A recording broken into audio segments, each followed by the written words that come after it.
Hello friends, parasol GS पे आपका स्वागत है।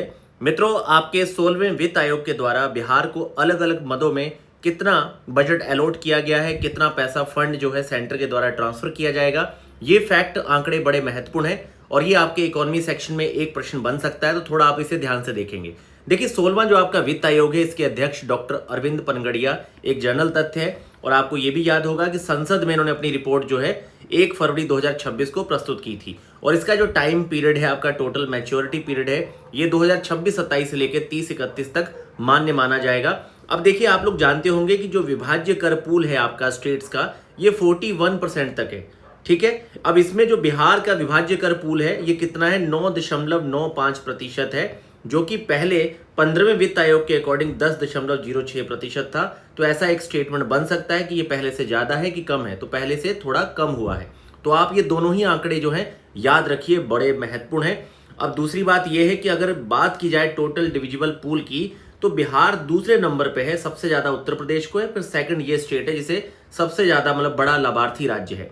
अब इसके बाद देखिए, बिहार को 2026-27 में अगर बात की जाए कर हस्तांतरण के रूप में कितना पैसा दिया गया है, तो ये पैसा दिया गया है आपका 1.58 लाख 178 करोड़ रुपए।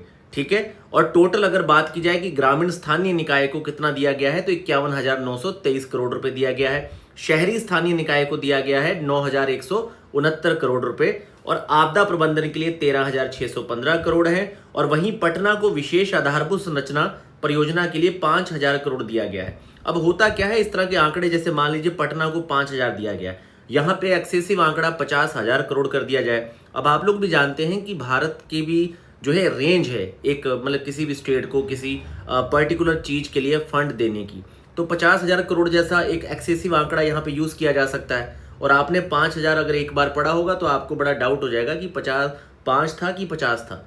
तो इस तरह के एक्सेसिव आंकड़े कई बार इस्तेमाल किए जाते हैं इकोनॉमी के क्वेश्चन में। तो थोड़ा सा एक रेंज दिमाग में लेके चलिए कि किस फील्ड में, किस रेंज में पैसा जो है अलॉट किया गया है। इसके साथ ही बिहार का जो टोटल आपका ग्रांट है 2026 से 31 तक का, ये 74,707 करोड़ रुपए है। तो ये फैक्ट आप लोग याद रखिए, क्योंकि यहां से आपका एक प्रश्न बन सकता है और ये बहुत ही महत्वपूर्ण थीम है। तो आप इसे कम से कम 2 बार अच्छे से वॉच कर लीजिए और ये चीजें आपको याद रखें।